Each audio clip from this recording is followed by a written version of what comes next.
Que la paix soit sur vous toutes et vous tous. Et nous continuons ce nouvel épisode avec la vie du messager de Dieu, que la paix soit sur lui. Aujourd'hui, nous allons accompagner un jeune qui est venu questionner le prophète de l'islam pour lui demander « Ya Rasulallah, ô messager de Dieu, puis-je commettre l'adultère? M'autorises-tu à commettre l'adultère ?» Et ce jeune vient rencontrer le prophète sallallahu alayhi wa sallam dans un endroit dans lequel il est assis avec les compagnons. Et là, le prophète sallallahu alayhi wa sallam, quand il entend la question de ce jeune, avant de le juger, avant même de le rejeter, alors que les compagnons vont se jeter sur lui pour pouvoir le secouer, à ce moment-là, le prophète sallallahu alayhi wa sallam le prend par la main et demande à ce jeune, lui dit « Viens t'asseoir à côté de moi ». Donc, il va l'amener à côté de lui pour avoir une proximité physique, pour pouvoir le regarder dans les yeux. Il avait l'habitude, Mohammed, que la paix soit sur lui, de regarder les gens avec lesquels il était en relation dans les yeux. Et il lui dit au jeune homme, « Est-ce que tu aimerais ceci pour ta mère ?» Et il lui dit « Non, bien sûr. Qui il aimerait pour sa mère ?» Il lui dit « Ok, est-ce que tu l'aimerais pour ta sœur ?» Il lui dit « Non, pas du tout. » Et les gens ne l'aimeraient pas pour leur sœur. Il lui dit « Est-ce que tu l'aimerais pour ta tante maternelle ?» Il lui répond négativement, il lui dit « Non. » Et personne ne l'aimerait pour sa tante paternelle aussi.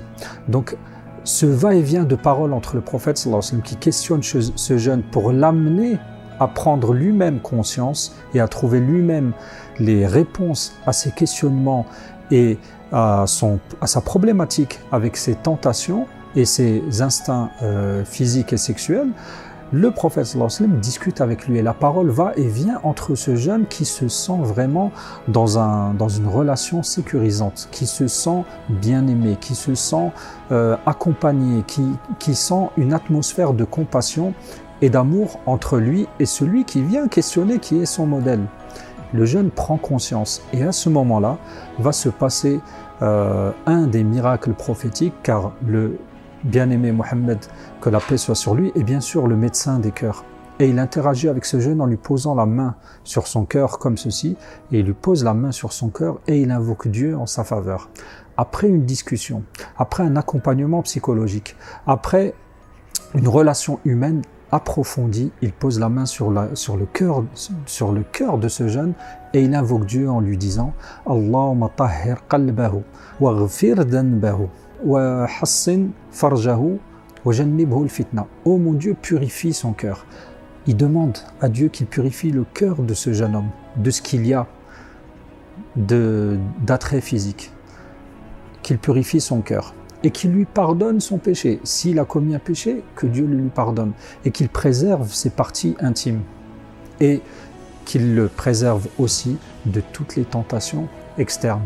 Donc vous voyez cette scène qui est vraiment prophétique et qui est d'une profondeur spirituelle hors norme, qui est extraordinaire. Comment est-ce que ce jeune qui ose poser cette question au prophète sallallahu alayhi wa sallam nous ramène à notre situation aujourd'hui? Quelle est la situation de nos jeunes? Quelle est la situation de toutes ces personnes qui ont des problématiques vraiment réelles, des problèmes qui sont humains, des problèmes qui sont quotidiens et qui n'osent pas en parler par peur de se faire juger, par peur de se faire sermonner, par peur de se faire rejeter, tout simplement.